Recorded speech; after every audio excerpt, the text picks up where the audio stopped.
Good evening, everyone, and welcome to another Furious Forecast. We're all the way up on a nice round even number, episode 30, not counting all our one casts. But hey, it's another night, and wow, there was some really big news from GDC in the past week, including some really huge news yesterday. And so to talk about that tonight, we've got with us Robert Workman. Back from GDC, and by Grabthar's hammer, what a savings. I had to throw something in there. Never again! I'm shot. Sorry, I saw it. It was awesome. Go. Also, we got Jen Bozier. Hello. Hello. She needs a shot, an energy shot, possibly from 5 Hour Energy. Titanfall energy. But Jaeger Red Bull. I would hate to infer that I was drinking with that shot. No, you know what it is? Somebody stole her energy gum. It was her husband. No, but I did have a meeting today which involved the phrase, "Does anyone know a good LSD dealer?" It's the kind of day I had. What the hell did you call me? I know all sorts. No, I'm kidding. And also we have with us Max Parker, who did his own one-shot last week for Infamous Second Son. Hello. I hope you watched. It was fun to do. It was good. Yeah, sorry I missed it. I've actually been working through the game this week myself, and I'm enjoying it. Yeah. I think I would get through it before watching anyway. Mm-hmm. So, with that, the big... Oh, by the way, I'm Scott Grill, if you don't know, because you don't know. Nobody knows who I am. Yeah, the name on the bottom of the screen doesn't tell you nothing. So you haven't figured it out by now. Some people listen to the podcast, Robert. Oh, I'm sorry. I'm just saying. Who wouldn't want to see these lovely faces every week? Just saying. You know, that's a valid question. Mm-hmm. My mother, but that's another story. So That just went dark. yeah. So there was like a big megaton news yesterday, and that is that Facebook bought Oculus Rift, which started out as a Kickstarter project, and they did it for $2 billion. It only works if you're bald. Sorry. $2 billion. $billion. The emphasis on that first syllable. Yes. So that whole thing just kind of blew up. I mean, people were like, "Oh my God, that means we're going to have Farmville and virtual reality now, and there's going to be ads all over the place and yada yada yada, and it's just a big mess." And Minecraft is canceled. yeah, and then Notch, Marcus Persson from Mojang had a big to do where he announced he was canceling the Minecraft project for Oculus Rift because he hates Facebook just that much. But Instagram is just fine. Why don't you throw all your toys around the room? Yeah, he's kind of known for those overreactions. He did a similar. Remember, he said that Windows 8 was going to destroy PC gaming, and actually Windows 8 went nowhere. It's kind of just it's not doing anything. Yeah. As I say on my Windows 8 PC. But there is there's the competition. So now it's just gonna go to Sony. Yep. Yeah. Well, So I guess generally, I mean, what is our initial first impression of this announcement, Max? It is shocking. It's definitely some of the most shocking news of this year, I would say. The most shocking news to happen to the gaming world this year. I have a wait-and-see attitude. I'm not, like, jumping for joy excited about this, but I'm not really pessimistic about it either. I'm hopeful. But it'll be interesting to see. Facebook has a lot of money and a lot of power, so it could really, really change the game here. Robert, what was your first impression?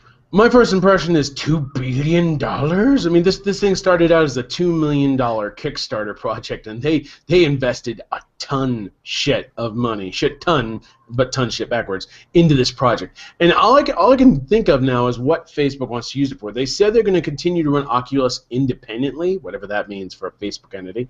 But it's going to be interesting because now Oculus has funding power. They have funding power to battle against Sony. No doubt they will also bring in more development names because a lot of people like to develop Facebook games because of the social angle and stuff like that. Mm-hmm. So this now changes the game in like virtual reality because it's like VR was a big theme last week at GDC. We saw the Sulon, we saw the Project Morpheus, we saw the Oculus VR, we saw a bunch of competitors. But the thing is this, people were like, oh, it's probably just going to be another passing fad like 3D. But now with this investment, all eyes are now turning like, what will Oculus do next? And I think that's a good and a bad thing. Good because it gives them like this whole new perspective on like what they can do now with that kind of funding, with that kind of backing. But bad also because you like had all these Kickstarter batter, these people who invested in it, who are like questioning what's going to happen now. Can I get my money back? Should I have my development kit? And you're going to have these naysayers no matter what. I mean, I personally think it's interesting news and shocking, like Max said. But I think what's going to be more interesting is what happens next. Jen, what was your first impression? It seems a really odd choice for Facebook. I think I'm torn on whether to think that VR is the future. I mean, it's kind of hard to deny that that's kind of, or at least that's what sci-fi movies have been telling us for ages, is our future. But I'm also, I remember the big 3D fad when companies were telling us that it's just banana bread beer, dude. He's investigating like he's never seen it before. Sorry, I'm so used to drinking shitty beer in San Francisco. It's nice to actually have a genuine one again. Excuse me. Yeah, I bet, actually. Because all San Francisco has is Anchor. Exactly. Everything else is what the hell. Anchor's not even that great. Well, anyway. Anyways. I'm sorry to interrupt your spiel. I don't know. Remember when like Sony especially was really pushing 3D down our throats, like 3D TVs, and yeah, that didn't go so far. I don't know. I think as always the game industry has jumped to conclusions to freak out. People kept focusing on the fact that Zuckerberg kept talking about ads, right? The ad potential on Oculus, and you have to keep in mind that Facebook's public, right? So he now needs to justify why he just spent $2 billion. Though, let's face it, that's not the most money Facebook has ever paid for something. They spent $19 billion on what was that? WhatsApp. WhatsApp. What's happening? Yeah. I mean, but to give you an idea, they only spent $1 billion on Instagram. Mm-hmm. Yep. So my first impression, honestly, was. That's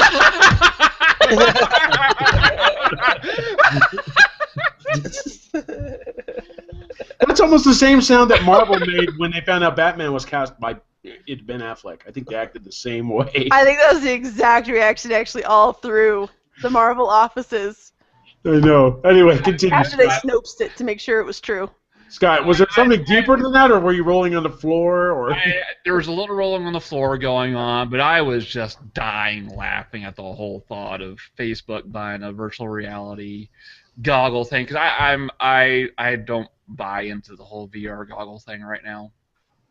You gotta wonder though. But I mean, beyond that, it's just I don't think Facebook. I mean, gamers are reacting. Oh my God, they're going to destroy game. This is like horrible for gaming.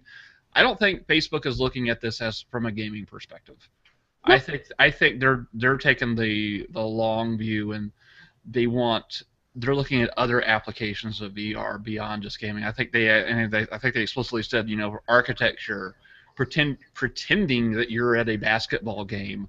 Can you imagine? I mean, think about that for a second. Think about the sports capacity. Like, now suddenly you can watch a basketball game next to Spike Lee on your Rift. You could be on the 50-yard line watching the Super Bowl.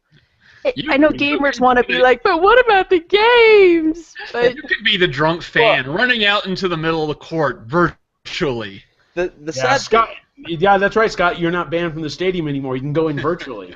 It makes business sense to look at it from these perspectives and expand on what Oculus is now, which is a gaming platform. And that's kind of why this uproar happened, because I wish I could credit who tweeted this, but like the uproar was that it was the indie band selling out to the man, which I think is pretty clever and very similar to the situation here, because it started as a gaming platform, and to see this is its plan now for the future, or potential plan, like, it is kind of sad if you're a gamer. So according to Oculus Rift, I can't pronounce his last name. It's spelled Iribe. Iribe. Oculus Rift, man.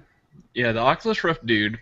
He said that during GDC, Zuckerberg came to them and basically said that, and this is a quote that's on GameSpot, "What if we partner with you? You stay the same. Stay who you are. You expand that vision and focus on other things also. Gaming is core, but how can we help invest significantly into the platform, the hardware, and bring down the cost of it? We could make it more optimized, do custom silicone, make it even better.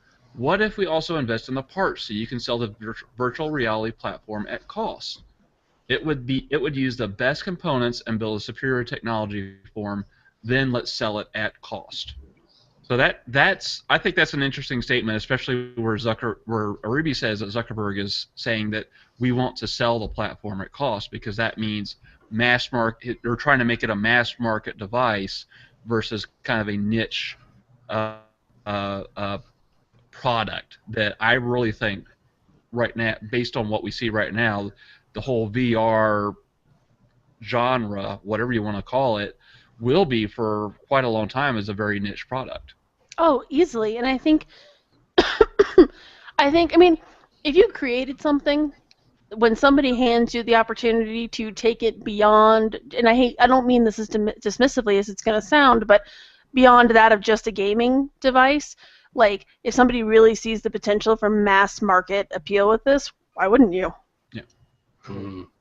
Now, I think it's just a matter of also is like after Sony introduced their headset, Oculus was starting to feel a little bit of pressure, because I mean their experience is involving, but you know, like you can't do anything with your hands like you can with the PlayStation Move controller. It doesn't have the big marketing like Sony had with Project Morpheus, and you know, I think it was just a question of, you know, like, what do we do now? And then Facebook came along and be like, oh, this is an ideal opportunity for us, even if there, you know, some negatives that you have to weigh down with it. I think the pressure from what Sony was doing, as well as what other developers are doing with their small little projects, had Oculus wondering, well, what can we do to really turn a corner here?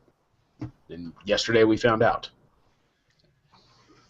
But I mean, going along with that, how is this from a Kickstarter perspective? What you had all these people invest, you know, 9,000 something people, $2 million to get this off the ground.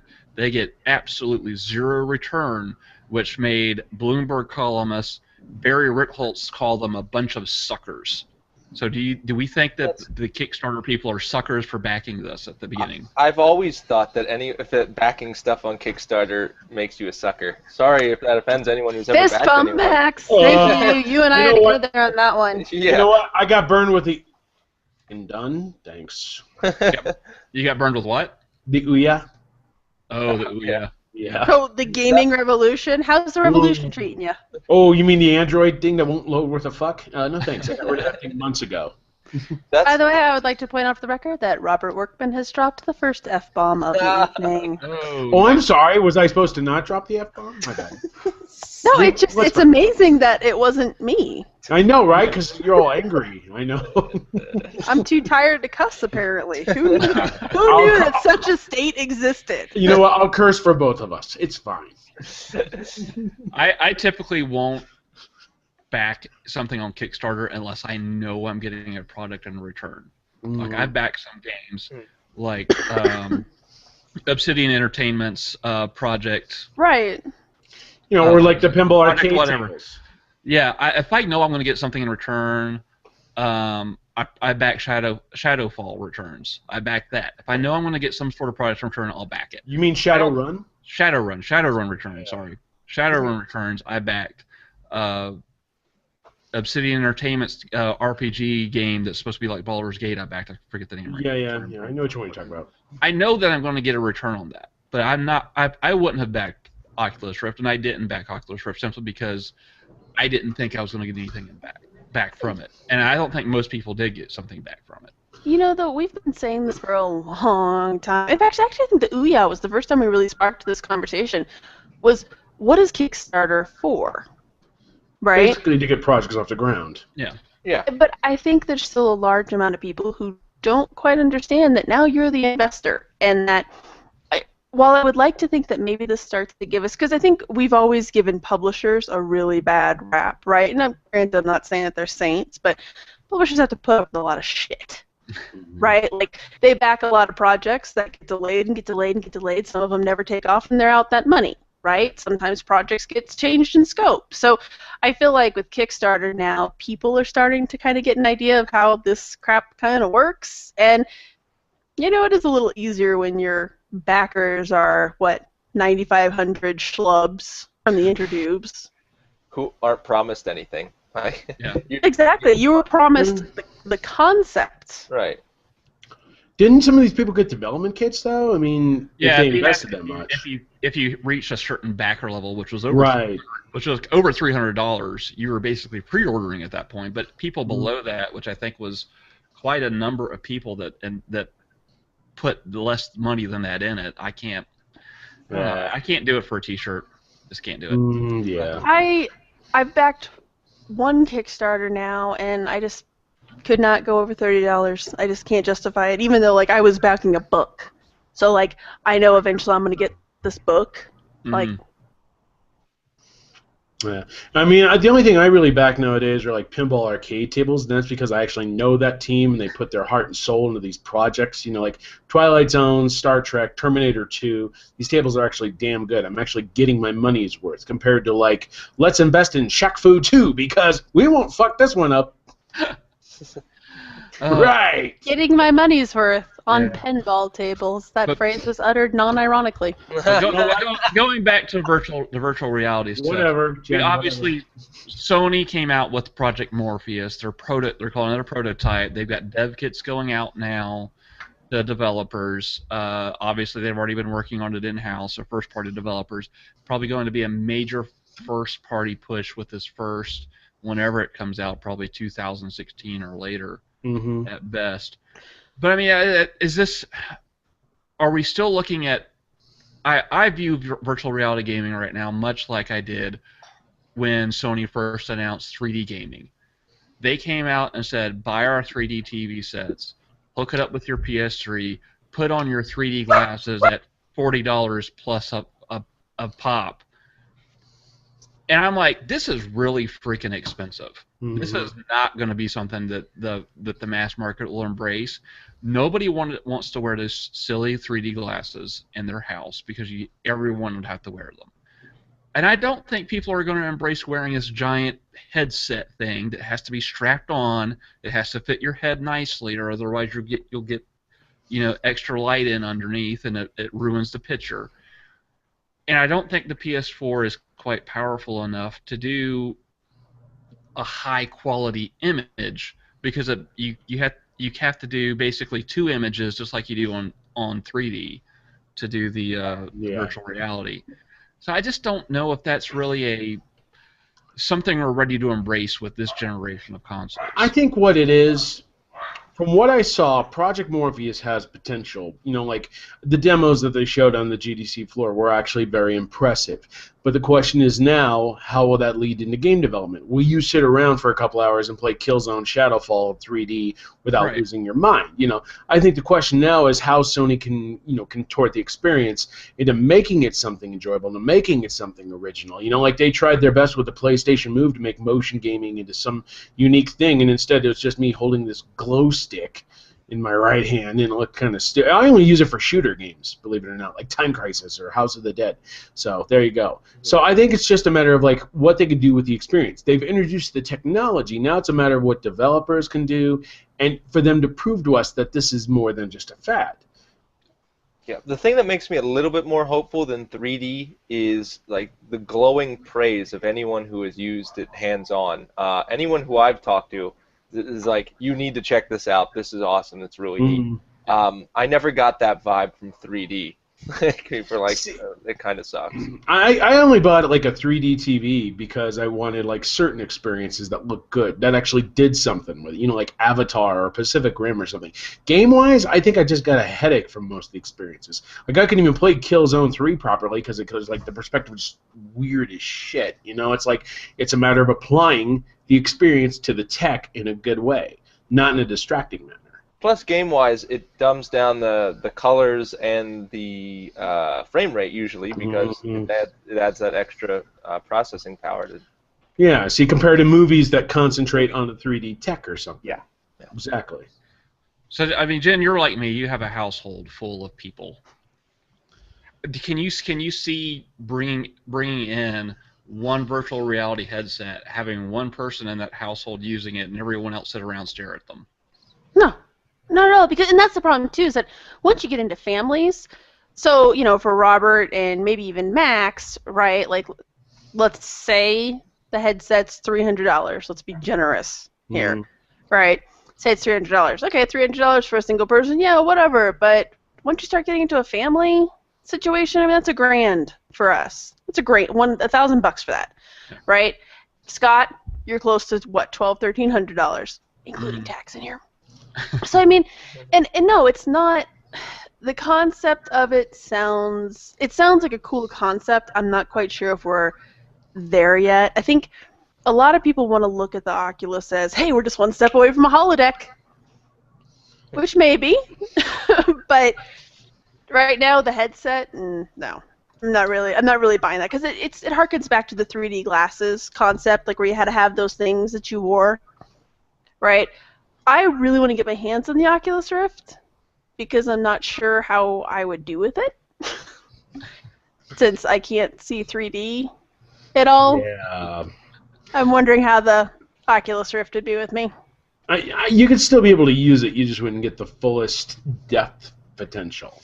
Which, at that point, why am I doing this? Exactly. Makes you wonder, though, will we get... Remember how before the 3DS came out, we got all those warnings about how the 3D on the 3DS was going to ruin your children's eyes? Are we going to get the same thing with these right? Well, headsets? Actually, I hate to say that was my first thought. I'm like, I'm going to strap that on my 6-year-old? No, I don't think so. No, they didn't market it for kids, though. You know who they're going after. They're going after niche gamers.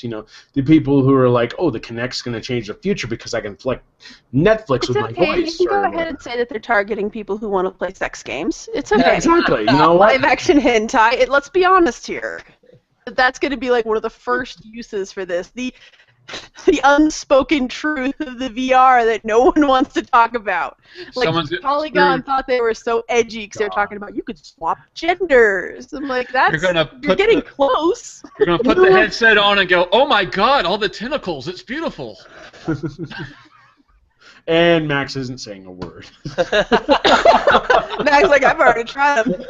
Max is like writing this down. Tentacle. I can't wait. It's like the tentacles are coming at your face. You know what? I can go to the local fish place and get my face slapped with a tentacle for $4. Thank you. TMI.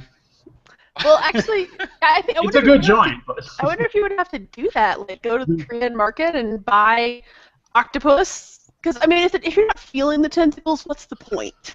Wow. That came from Jen, everybody. If you're not feeling the tentacles, what's the point? And that's a Twitter quote of the evening. Yep. So you can get the Oculus Rift headset with your giant anime love pillow, and you're all set. Oh, my God. Max's Friday is made.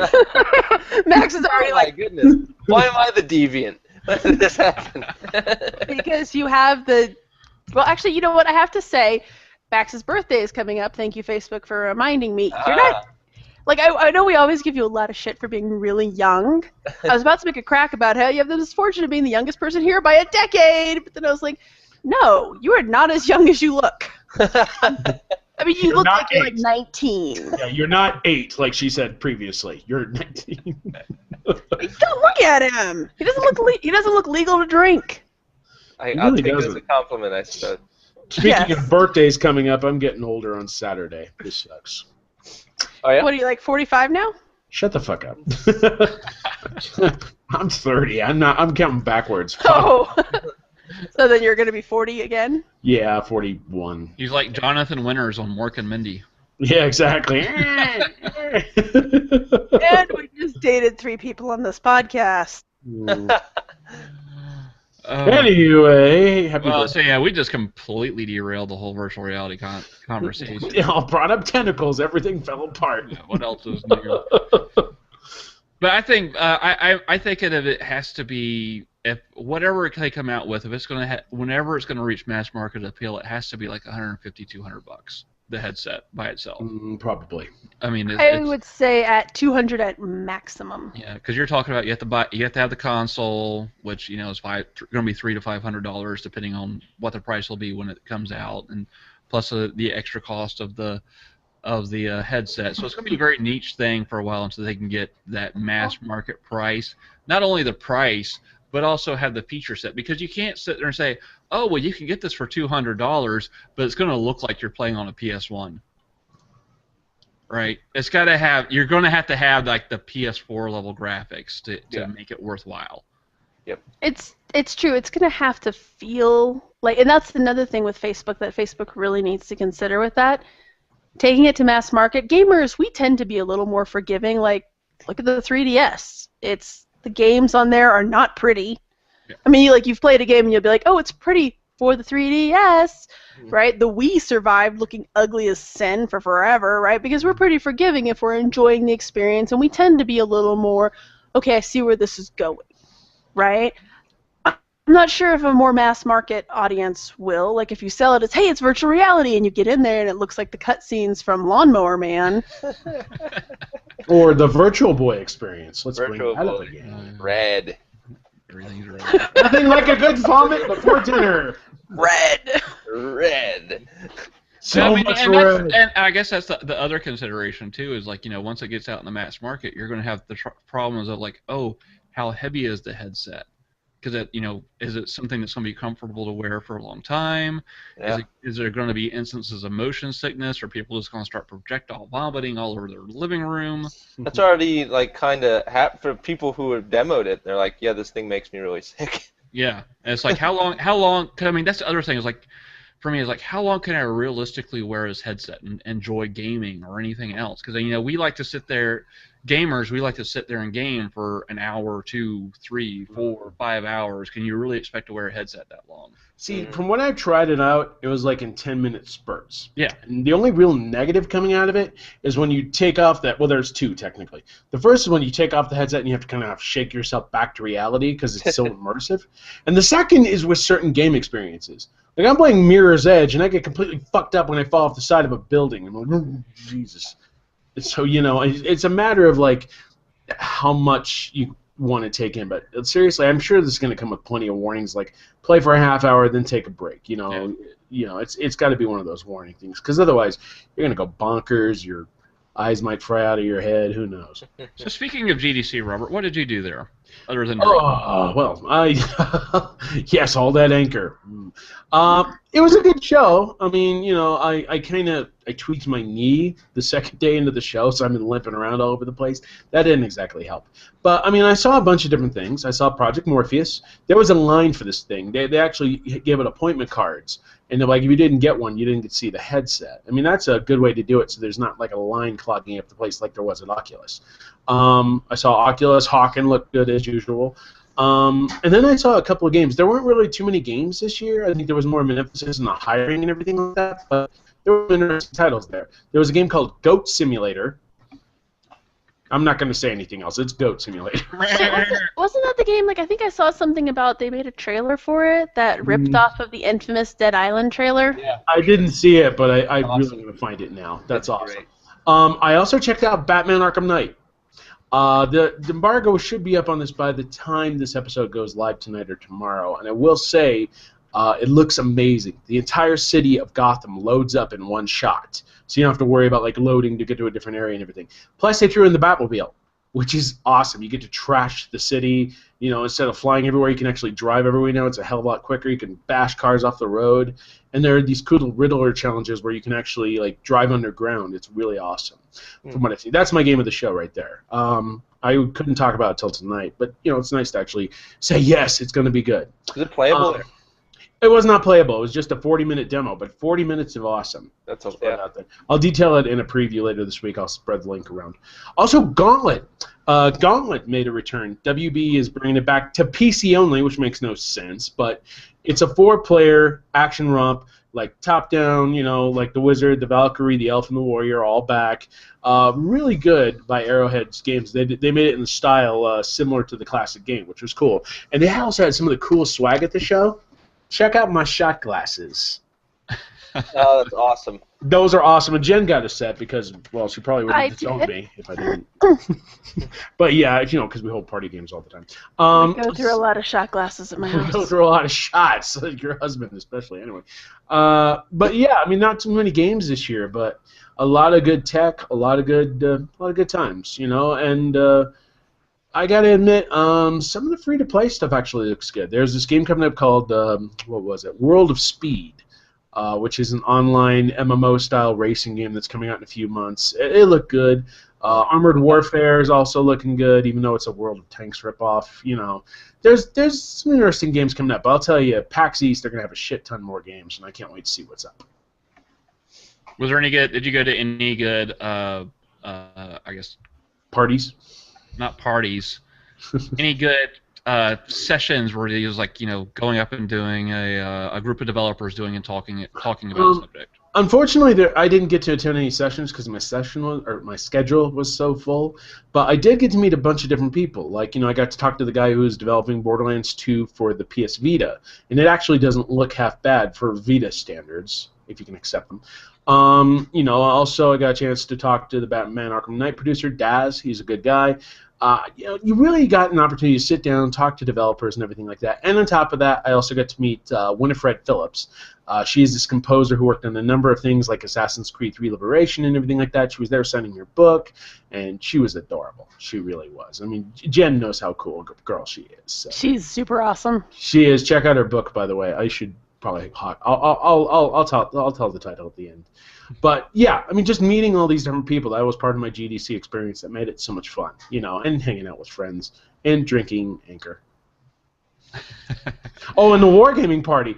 Near the end of the wargaming party, they threw cake into the audience. Oh my goodness. That was a party and a half. When you start throwing cake, there you go. Were they screaming, "Let them eat cake"? The cake is not a lie. It was just some big dance party. You know how it is with wargaming. They go all out to turn it into a rave, but it's always a good time if you can stand thumping music in your ears. So in non-gaming news, there was a new X-Men Days of Future Past trailer that came out this week. Now, I still own the original Days of Future Past comics, so I'm a little bit more of a purist. And I was really left with a bad taste in my mouth after X-Men Last Stand, X-Men Origins Wolverine, and just the Wolverine with the Silver Samurai robot thing. That movie doesn't exist. Thank you. Yeah, so it's not Origins. Origins is like the worst superhero movie ever. He's got a point. The Wolverine wasn't that great, but it wasn't X-Men Origins or X-Men The Last Stand. Right. So I've got Days of Future Past trailer. It's got the Sentinels. It's got the apocalyptic future. It's got the time travel element. It's Wolverine going back in time instead of Kitty Pryde, though, which I have issues with.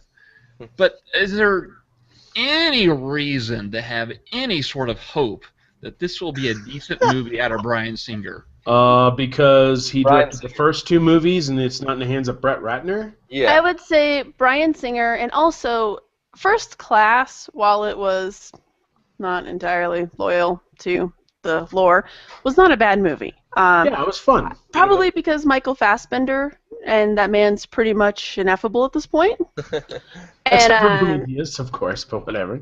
We don't talk about Prometheus. Actually, I wrote a whole article today talking about Prometheus. Yeah. I think But you just said we J-Law, don't talk about Prometheus. So she wrote it, though. She wrote it. She wrote it. I wrote it, so then it's okay. No, I think J-Law was really good at that. James McAvoy was great. I think they had a really killer cast, and I'm cautiously optimistic because Bryan Singer, I think people kind of forget that when the first X-Men movie came out, that was one of the first really good superhero movies we had seen in a long time. Certainly in the it was probably, I would feel comfortable saying it was probably the first good Marvel superhero movie we'd ever seen, because he had respect for the lore and he had respect for the world. Well, maybe the lore, his respect for the lore was a little tenuous, but he had respect for the world, and that's what's important. And I want to be optimistic for Future Past. I really do, because I too have my original Future Past. That's one of the greatest storylines that series ever did. Let's be honest here, okay? Days of Future Past, a lot of people are going to be worried and everything like that, but I still think it's going to have a lot more potential than whatever the Amazing Spider-Man 2 is. I still have no idea what's going on in that movie. Yeah, I'm really optimistic. I mean, you talked about Jen talked about X-Men 1, which still holds up pretty well, even for its age. But I mean, X2 was, in my opinion, still one of the best superhero movies ever. Yeah, only because Kelly Hoop X2 gets so much ass. Oh god, and like, so I actually stopped reading X-Men comics in '95 or '96, basically after the whole Lady Deathstrike series, kind of the arc came to an end, and she got the adamantium on her. Anyways, so I actually really liked the way they changed her, but I liked the way they handled her. So yeah, no, X2 was great. And I think sometimes when I think about Last Stand, I wonder if maybe had X-Men 1 and 2 not existed, we would have been so harsh on it. And the answer, of course, is yes, because it's a bad movie. But I wonder if it would have been as bad had we not seen 1 and 2. Come on, they cast Frasier as Beast, for Christ's sake. That's actually not a horrible. That's actually not bad, because Yeah. I don't know. I'm just sitting there and I'm like, that's Frasier. I had a problem with everything else, with how they handled the Dark Phoenix storyline, with how they handled the fact that they kill Cyclops basically Cyclops. on screen. I'm the Juggernaut, bitch! Yeah, there was just so much not to like. Just how they just turned like all these other mutants into a freak show versus like interesting based on reality, or not based on reality, based on the lore kind of mutants. Mm-hmm. But I mean, it's just. Days of Future Past, I really have a problem with, because I think they're having a missed opportunity. You've got Ellen Page, who plays Kitty Pryde in the movies, right? You have an excellent opportunity to use one of the good young actresses in Hollywood right now to really put the focus on her, but instead, explore someone else in the X-Men universe. And you mean other than fucking Wolverine? Instead, we get more Wolverine, and I'm like, come on. There's a huge cast. I mean, the cast is awesome. There is a huge cast, but that was Kitty Pryde's story. Yeah. That was not Wolverine's story. Wolverine's in it, but it's not Wolverine's story. It's Kitty's story. And this is one of the reasons I stopped reading X-Men comics, because it basically became the Wolverine show starring Wolverine. Mm-hmm. I don't get the appeal of Wolverine. Like, other than the fact that he's a short guy with claws and kicks a bunch of ass and he's basically immortal, like, he's whiny, he's petulant, he's kind of a dick, let's be honest. Like, and the movies have really not done him any favors. He's super broody in the movies. Like, I don't like how much the focus is on him. I was thrilled with First Class because he gets that one throwaway line. Yeah. Disappears. No more Wolverine. Yeah. It was so great. And that's the thing. I mean, that gave you... First Class gave you the opportunity to explore some of the other characters in the X-Men universe. And Michael Fassbender was an absolutely fabulous Magneto. Mm-hmm. He made that movie what it was. He made it so good, and I expect him to do the same thing for Days of Future Past, but it still has that Wolverine focus where everything is driven by Hugh Jackman's character, because Bryan Singer has an unhealthy obsession with Hugh Jackman as Wolverine. But you know what? I'll tell you here's this. what I'm trying to hope for. This is what I'm trying to hope for. What if it's possible? What if it's possible that they've just cut the trailer to look like it's Wolverine focused, because they know that that'll bring all the stupid schlubs in who don't know any better, you don't know how awesome Kitty Pryde is, and they're going to get in there and it's going to be like, I fooled ya! Sure, yeah, we don't know yet. Yeah, I mean, all I know is, look, Patrick Stewart's back, Ian McKellen's back, the classy old school Professor X and, Magneto. On top of the actors from X-Men First Class, on top of Jennifer Lawrence, on top of Wolverine again, on top of Peter Dinklage, who's got an ideal casting in the role. Holy crap! Like, that was the best casting reveal ever! I'm telling you, this movie's gonna, the trailer's not really showing us enough. I think we're gonna be in for a surprise, but I'm not gonna go in like, oh, this will be the best X-Men movie ever. I'm just gonna have a good time with it. I'm just gonna have a good time with it. That's probably important, is to manage your expectations, because it can only go up from there, right? Like, yeah, we've been through Last Stand, for God's sake. If you go in expecting Last Stand, I think we'll be surprised. If you go in expecting any of the stupid Wolverine movies, you're going to be thrilled. You'll be screaming you'll be like calling the Oscars, direct line, be like, oh my God! If you go in expecting Captain America Winter Soldier, you might want to take it down a few notches, because I'm hearing great stuff about that. Yeah, amazing stuff about that. I have had to ban myself from Winter Soldier because I think they're showing too much of the movie. They're showing way too I I much. still want to see it. I don't give a shit. I want to see No, it. that's what he's saying. Is he wants to see it. That's why he's I not wanna watching any see more it. I don't promo want- material. No, Yeah. I can't see anything else. It's I already know what the entire plot is Yeah. based on what they've shown. I was like, at this point, I feel like I'm gonna. You remember Spies Like Us? Anybody? Yeah. And Aykroyd, Chevy Chase, where literally they showed the trailer and every funny moment from the movie was in the trailer. Then you got to the movie, there was no funny left, no funny surprises left. Well, it's a Chevy Chase movie. So next question. I don't want that to happen to Winter Soldier because it looks. Although Caddyshack was good, I will give Caddyshack. And certain vacation. And Vacation and Christmas Vacation. Some Vegas. movies, but Hey, most... Fletch is Fletch. a modern cinema classic. Vegas Vacation is also great. Oh, get out of No. here! Vegas was the No. worst. Vegas No, and Max. European can go to hell. You're out of your Bad mind. Vegas Bad Vacation Max. is Wow! incredible. That Here movie we is go. incredible. Here we go. You know what? Max was I like should another know better. Like, anytime Max says something and I'm like, I agree with that, I should not agree with Max because right after that, he's going to follow it up with some inane statement like Vegas Vacation's a good movie. So Hey, I'm going to talk about- 3. Hey, I'm not going to talk like how Blade Runner is the greatest sci-fi movie of all You time. That's what asked- he's gonna say. ask- Blade the Runner Twitterverse. sucks. ask the Twitterverse what they think about Vegas Vacation. That is Okay, a we good will. movie. They'll be like, "What's Oh. Vegas Vacation?" Hey, we're doing it now. Okay, Max, just so you understand, for the National Lampoon Vacation movies, it's the original Vacation, Christmas Vacation, everything else should not exist. No. Mm-mm. Then there's Christmas Vacation too, which I never want to mention. So anyway, Anywho, elevation of shit. so let's. Okay, so I think right now we're kind of like we should go into X-Men Last Stand with, or not X-Men Last Stand. We should go into X-Men Days of Future Past with no expectations whatsoever. We don't get our hopes up high, and we hope that we're getting an X-Men movie that we can sit down and enjoy. I think after Superman Returns, Bryan Singer can only go up. Because what was the last movie he made? Jack the Giant Slayer was actually enjoyable in a mindless way. Oh my god. In a mindless way. Good. A But super Superman- mindless way. The only Valkyrie. good thing about Superman was Kevin Spacey, and that's it. Even that was like, okay. He was too over the top in that, but anyway. Yeah, go figure. Well, and don't Yeah. forget that Singer, he signed up for Apocalypse too, right? X-Men Yeah. Apocalypse. Yeah. So if So this let's hope Days of Future well- Past is good.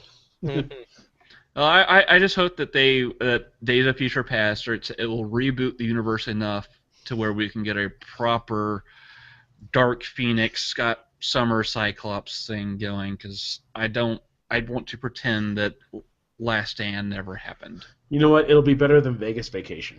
That's possible. But then again, that dental doesn't surgery. say anything though. I Dental, mean, that- dental surgery is better than Vegas Vacation. pretty much like a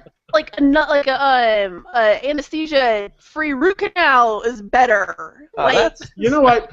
Max needs to do? crazy He needs- pills. Max, you need to put together a column where you justify why you like these movies. Absolutely. I'll go see my Vegas Vacation. And Wayne Newton made the movie. actually, I will say that speaking of Prometheus, so we were talking about it the other night, and I was talking about how that movie sucked.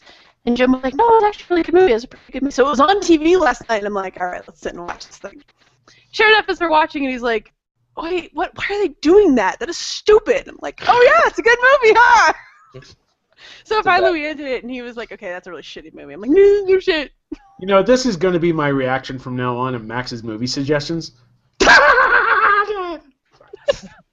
Wah, wah, wah. And Actually, we should watch start it a For new- Scott. Yeah, we should watching start a new segment. I want to start a new segment every week on Furious Forecast. Yes. What movies does Max like?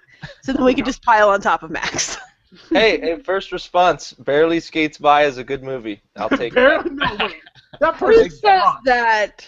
His mom probably. Hang on, let me check who responds. Boogie Night. I don't know who that is. Boogie Night. Official spokesperson for taking naps. That person's trustworthy. No offense, Boogie. I'm sure you're a lovely person in real life. That Oh. person needs to watch Galaxy Quest. That's comedy. Oh, that's a Yes. great movie. Yes. Fantastic. Finally, Max has taste. All right, so moving on to other segments. We need to get Hey, into we have my other tip stuff to away. talk about? We have other stuff to talk about. We're running out of time. We're trying not to make these overly long podcasts. So let's do our weekly buy, skip, or wait. This is where we go through a list of games and movies and TV shows and other topics, and we say, do we buy it, do we skip it, or do we wait for something like a price drop? So first up, Blizzard came out with a brand new expansion for Diablo 3, and it's called Reaper of Souls. Diablo 3's obviously had its problems in the past. Auction house, being online only all the time, even when you want to play by yourself. So what do we think of Reaper of Souls? Is it a buy, a skip, or a wait? Max. I haven't played any of it, so I can't comment. If you like Diablo, I don't see. If you already like Diablo 3, I can't imagine why you wouldn't like this expansion. That's all I can say about it. Jen, do you have an opinion on that? Yeah, I'm gonna buy it. I haven't got around to it yet, but I love Diablo. I was really disappointed in the end, and even though it's basically just, hey, kill this unkillable thing again, I like Diablo, so I'll buy it. Robert?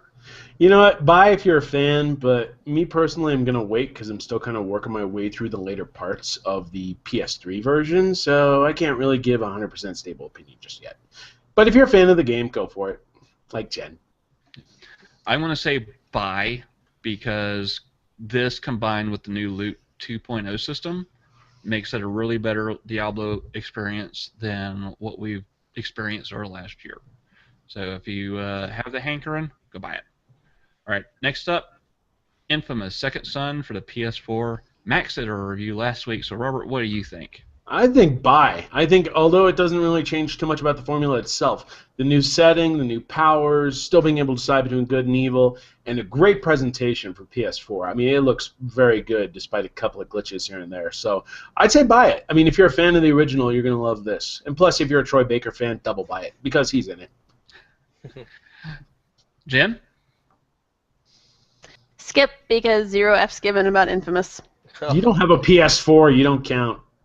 I played the first game and pretty much hated it, so... Well, it was, let me rephrase that. I loved the gameplay. The story was awful. Story's not very good, sure. No. Max? Rent. It is a beautiful game that should probably be experienced if you have a PS4 because, comparatively speaking, there's not a whole lot to play on the PS4. And this is probably the most gorgeous game out there for the platform. But it is short, even for an Infamous game. I completed like 82% of it in 10 hours. That's pretty short for an Infamous. For an open world game, that's short. So I say rent. All right, next up, speaking of rentals, Metal Gear Solid Ground Zeroes. Jen, buy, skip, or wait? Skip. A $30 demo in the Metal Gear franchise. Do I even need to say anything else? Skip this. This is the snarky laughter hour. Max, your turn is coming. We're waiting. Max, The whole just how do you even get past the description of it? Yeah. Max, buy, skip, or wait? Metal Gear I will say absolutely do not buy this. So that's kind of a skip, but I would also be okay with a rental. Just don't pay that $30 because that $30 can go basically anywhere else and be better spent than on this demo. And it's a demo. You can't tell me anything else. This is a demo, and it's some really shady advertising, and I don't like the whole direction it went with how it was marketed. But if you really love Metal Gear, you'll probably like it, and it'll probably get you super psyched for Phantom Pain. Just don't spend the $30. So rent. Robert? It looks phenomenal, but it's short as shit. I'm going to say the same thing Max said. I said rent it. It is worth experiencing, but it's not $30 worth of experience. 20 maybe. 30? Maybe. Maybe. If you're a hardcore Metal Gear fan, you'd get your money's worth out of this. But if you're a casual player, be like, I spent $30 on this. Huh. All right, next up, SimCity Online, now that it's playable offline. Robert, what's your opinion on that? Buy or skip? Skip. I'm kind of, the whole creative potential is there, but I'm just kind of burned out on it. The whole online thing is just kind of being like, this should have been offline to begin with. I'm sure fans will enjoy it, but it's just not my speed. Max, what do you think? Too late. Skip. It should have been in there from day one. Yeah. Jennifer. She's pondering. It wouldn't. I have to skip. I'm usually a SimCity fan, but after the whole debacle last year, I totally lost interest in it, especially after they told us that, you can't play it offline. It has to be online. Okay, maybe it can be played offline. I'm like, you know what? No. Just kidding. Should have told me that last year. Next up is what appears to be the latest indie darling, and that's Towerfall Ascension. Max, you're You even need to ask him. Look at his title. I know. Yeah, really. I will say that if you don't have any friends, I'm sorry if that's the case, if you don't have any friends, don't buy it. Don't buy it, because this is there's no online, and you need to have friends with 4 controllers to play this to enjoy it, to get the full experience. If you do have that, your next $15 should be spent on this game. I don't care what you have that's burning that you need to buy, but no, it should be this game because it's incredible. So you need $15 plus another $180 for 3 extra controllers. Yes. And 3 devoted friends. Yeah. That's the most expensive thing of all. If you have, And then maybe another $1,000 to go buy the hookers that you need to play with you. Because I bought an extra controller. My friend had one, so I have 3 now, which is ridiculous for a next-gen console, which barely has any 4-player applications. But so I bought an extra controller, and then my friend brought his. So I basically spent $75 on this game, and I'd say that's worth it if you have the friends, because that's how fun this game is. If you have a Smash Brothers crew that plays a brawler like this, buy this, because it is amazing. Jennifer, what do you think about Towerfall Ascension? Or do you care? I actually don't really know much about it, so I guess wait. Other than Max's glowing review right there. I need to invite you over, and so you can play it. That's what I need to do. Robert? You know what? I mean, it does have single-player content in terms of quests, but they're kind of shallow, so Max has kind of a point there. But if you have friends and you really want an ultimate couch experience, and that's not speaking sexually, that's speaking sitting and playing the fucking PlayStation 4. Max was all dirty-minded. Buy the shit out of it. This is one of the best indie games I've played all year. It's a lot of fun. I hope they bring it back to PAX, because that's the place where you want to introduce it. A nice party atmosphere where people can get into it and then see what the game is all about. Because the more friends you have, the merrier. And that includes renting hookers. And even that quest mode is better played with co-op, because that's 2 players, exactly. It's really good as a co-op title because then you have each other's back. Mm-hmm. It's cool though. I'll have to admit. I mean, I really, really enjoy this game, especially in the multiplayer aspect. Mm-hmm. Really surprised me. All right. Finally, we had the latest entry in the I need to appeal to the teenage female audience, Divergent. Max, I can you're the closest of us to a teenage female. Oh, God. I'm man. Don't say Vegas Vacation instead. So my wife read this book, this series, and likes it. She doesn't like it as much as Hunger Games or something, but she likes this, and she saw the movie, and I thought it was going to be one of those things where she likes the book so much that she would just kind of force herself to like the movie. But that wasn't the case. She saw it, and I read the reviews, and I know they weren't good, so she saw it, and she thought it sucked.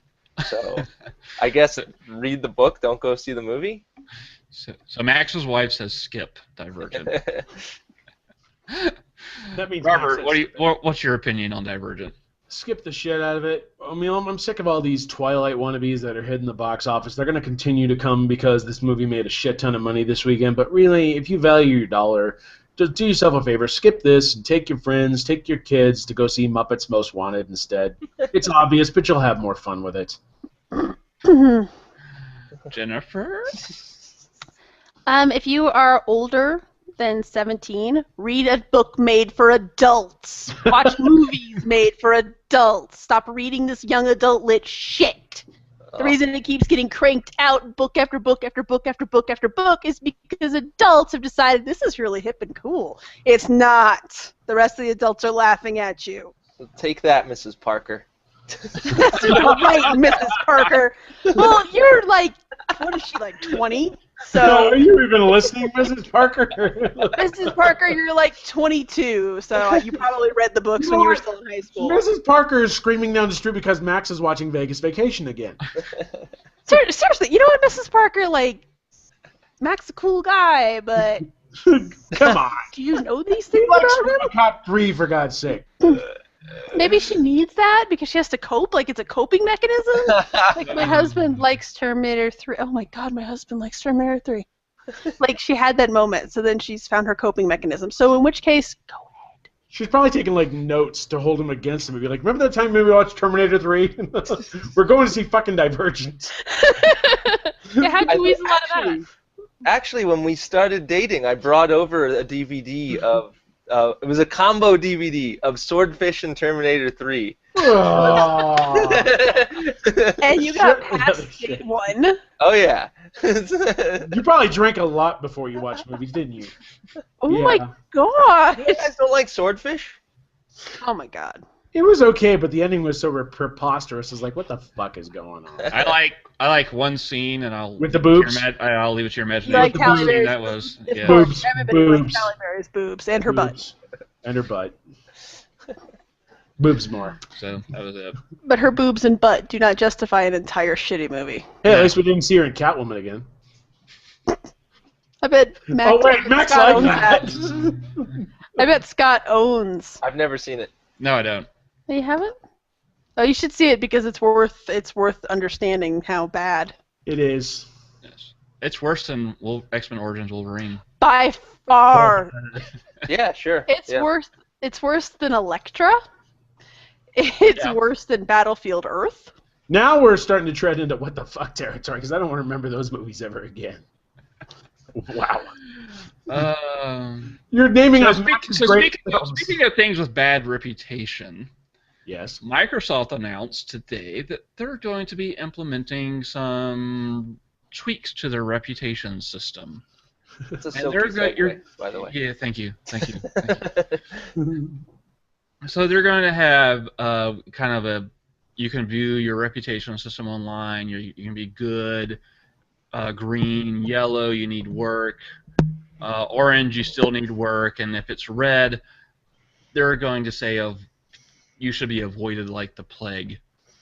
You know what? That's actually a good way to pick on hackers, but how do we know the system is 100% accurate? Yeah, Microsoft says that this is going to be based on feedback on you over a long period of time. So it won't be something like you can have like a couple of jerks who just give you a bad rating in one match, and all of a sudden your reputation will be ruined. It's going to have to be like a long thing over time. And then, for example, if you're a really bad person and you get that avoid me tag, then they're saying you'll have reduced matchmaking pairings, and you'll may be unable to use certain privileges like Twitch broadcasting, according to how bad you get. See, now that's going to be questionable because people are paying for this console. They're paying for those services. Right. If something doesn't work, then I understand you being like shuffled off into a category where certain people won't be able to see you or whatever. But to take away those services entirely, that's asking for trouble. You still have to adhere to their terms and conditions. I mean, you pay for admission, but Well, But stop then you showing your butt. Then you start to come into like a very subjective grounds because you're talking about, I don't know, you're talking about bad behavior. Well, what's bad behavior? Nobody can agree universally on what bad behavior is. I mean, we can on like a few things, but... Right, so basically they're saying that their algorithm looks to identify players that are repeatedly disruptive across the community on Xbox Live. So it's not like you can go into Titanfall, be a jerk in one game, and then you get rated bad by a couple of players, and you're an avoid me now, and you lose your Twitch privileges. It sounds like it's got to be something you do over a long period of time across multiple games, across multiple services, before you reach that bad level. And before you reach that bad level, you'll have your needs warnings, and they'll constantly send out email warnings. So it sounds like it may take a while for people to get that bad. Mm-hmm. But that seems to be the trend going on, because Respawn Entertainment just announced today that they've implemented their anti-hack system, where if you're caught hacking, then you'll be grouped together with all the other cheaters. So it'll be aimbots versus aimbots, and that'll be the only pool you're allowed in. And so that's not the first game to do it. Is that the correct? Is this kind of like the best way to handle cheaters, hackers, people who have a bad attitude online? You know what? I love the idea of shit player purgatory. It's awesome. It's great. Like, oh, are you an asshole? You try and like hack swords or just talk a whole bunch of shit and do dick things? Go play with all your friends. Mm-hmm. I love it. Yep. That's where all the 8-year-old kids can go. Be like, get the fuck out of my goddamn. Exactly. Like, you guys all suck. Oh yeah, well you guys all suck. I like it better than just a straight out banning, because then the Yes. people can still play, but they realize how bad their behavior is. My only question is there a way for these people to get out of that purgatory? Like, is there some sort of, you have to go do the Breakfast Club version of gaming. You have to play Rise, Son of Rome for 18 hours. Yeah. So Is there something you can do to get out of that purgatory? Well, as a parent, that's the one problem with purgatory, is that you're really not getting punished because you're still playing. You're just playing with a bunch of other jerks, and maybe you're such a jerk you don't mind other people being jerks. Like, you still get to be a jerk. Who cares, right? Like, you're amongst your people. So maybe that's not really a punishment. So, it'd be like if your kids are acting out and your punishment for them is, oh, well, you just go act out in this one room. Like, they're still just acting out.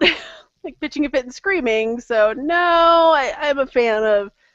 But yeah, and how would you ever get out of purgatory? Because hey, the other purgatory people say that I'm doing great. Like, a little bias there. And God, like, what if they had to put like random moderators in there to check how people are acting? Like, that would be the worst job ever. Like, that's where they would put the interns. Like, oh, you're new here. Purgatory server. You used to work on Sony. Okay, go over there. Oh boy! Meanwhile, Nintendo has nothing going on online. Sure. They just announced a whole series of older like Game Boy games Game Boy Advance games coming to Wii U, and it's interesting. But I'm like, do I want to spend $6 on that stuff? You know what? Some of these games are actually pretty good, like Golden Sun, Advanced Warriors. I mean, this will really pick up for those who really want to get more games. Besides, what else are you going to play till Mario Kart comes out? Right. Like Metroid Fusion's awesome. Metroid Fusion is awesome. I mean, Kirby and the Amazing Mirror. They've got some good old games on there, but I guess the question is, how many of those good old games are you going to actually buy and play on a regular basis on the Wii U when you got all this other stuff coming out on PS4? I'd probably set aside like $20 and get like Yoshi's Island and Metroid Fusion, a couple of them. I probably wouldn't buy them all, but like F-Zero, I could give a shit less about because I already have the Super NES version. But it's like, it's something. At least Nintendo's offering something instead of, oh, here's this digital release of volleyball for NES. Yay, fuckers! That piece of shit game. Wow. So if we were doing you gotta drop a quarter in a can for every time you swear, I think Robert's up to about $20.50 I am trying to help Jen. She can't curse on her own. She's having a bad day. She can't say fuck. I would like to say that I'm probably only at like $3. You take checks because I'm in triple digits. Yeah, it's important. It's baby steps, baby steps. You know what? You should give me a break this week because I'm turning older than any of you, except maybe Scott. No, you're older than me too. Damn Yeah. it. I have not hit 4.0 yet. This is depressing. At least I look younger than. Well, no, I don't look. Max, looks 10. Nobody looks younger than Max. No, Max. He gets an ID checked at a PG-13 movie. What are you doing here, sir? Max looks younger. Max looks younger than my 11-year-old son. I just podcast from down here, and I'm too short to be on camera. Hi, Hi. That would be great, actually, if in the middle of the podcast now you would just start, yelling, Mom! I'll be up there in a minute. All right. All right, you goofball, Max. What are you playing? Towerfall. That was the big one over the weekend. And now, starting right after this podcast, I'm playing. Wait, let me see if I can get the whole title. Dynasty Warriors 8 Extreme Legends Complete Edition. Yeah, that's the full title. Holy shit. Yeah. For the PS4.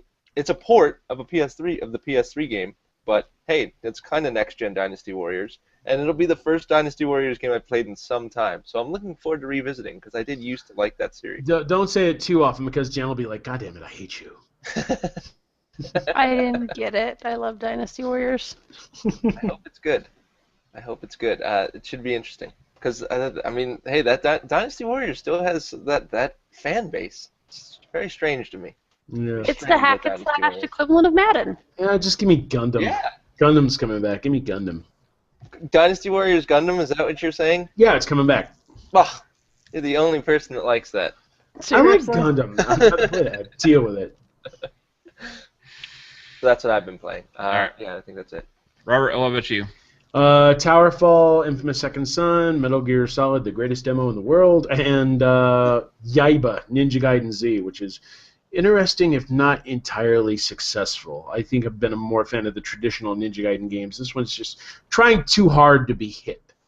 You know what I mean? Like too many references, too many things that just make it feel like it's pushing too hard instead of just being a good old-fashioned action game. Jen? I am playing Final Fantasy HD X2 on my Vita, aka Final Fantasy Dress Up Barbie. It's shiny. That's really all I can say about it. And I've been reading a lot of catching up on all my comic series. I had like 7 that I hadn't read yet, so I was like, I should read those. Mm-hmm. I've been doing that too. And I went back and I started rereading the Blackest Night storyline for Green Lantern because I didn't love it at the time. And I don't remember who I was talking about it with, maybe Larry Frum. And I went back and I was like, oh, I remember why I didn't like the series. Yeah. So I finally got a PS4. Hey. And I found out it's a really good cell phone charger. Sweet. You can plug your your USB cable into it. Yeah. And plug your phone into that, and that sucker will charge your phone up real quick. Mm. And in yeah, $400 well spent. I know. You don't even have to turn it on. I know. That's like the best cell phone charger I've ever bought for $400. Say, Scott, is that your Windows phone? Well, yes, I have my Windows phone connected to my Sony PlayStation 4. Are you an extra on Arrow? No, they have the Surface tablets on Arrow, not the Windows phones. No, they have Windows phones. Trust me, I watched an episode in which every time she had to pull up this tracking thing on her phone, it was at the Windows home screen, and then she pulled up the tracking thing. It's like, seriously, you keep going back to the home screen? I'm going to go into the Microsoft store and be like, can you give me that tracking app? They always do the Surface tablet where they have to like snap it into the thing on the Arrow, but aside from that, I've been playing. I tried Resogun, which is really fun, and I've really been playing Infamous Second Son a lot. And I'm enjoying it because but I also hate it because it's an open world game, and I have a problem with open world games where I have to complete everything before I move on.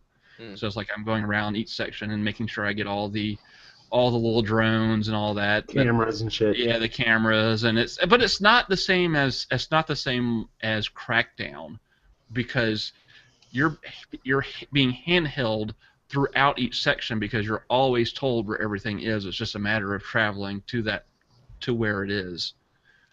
But my other problem with it is, and it's not just this game, it's not just Infamous Second Son, it's a lot of games where they have the conversations during the gameplay, and you turn around and you see your character talking, but it's freaky because his eyes are wide open and his face is expressionless, but he's having this really intense conversation. But it's freaky because there's no expression and the eyes don't blink. That's weird. It's like, when are we going to get past that point in games where like the characters can have expressions during the game.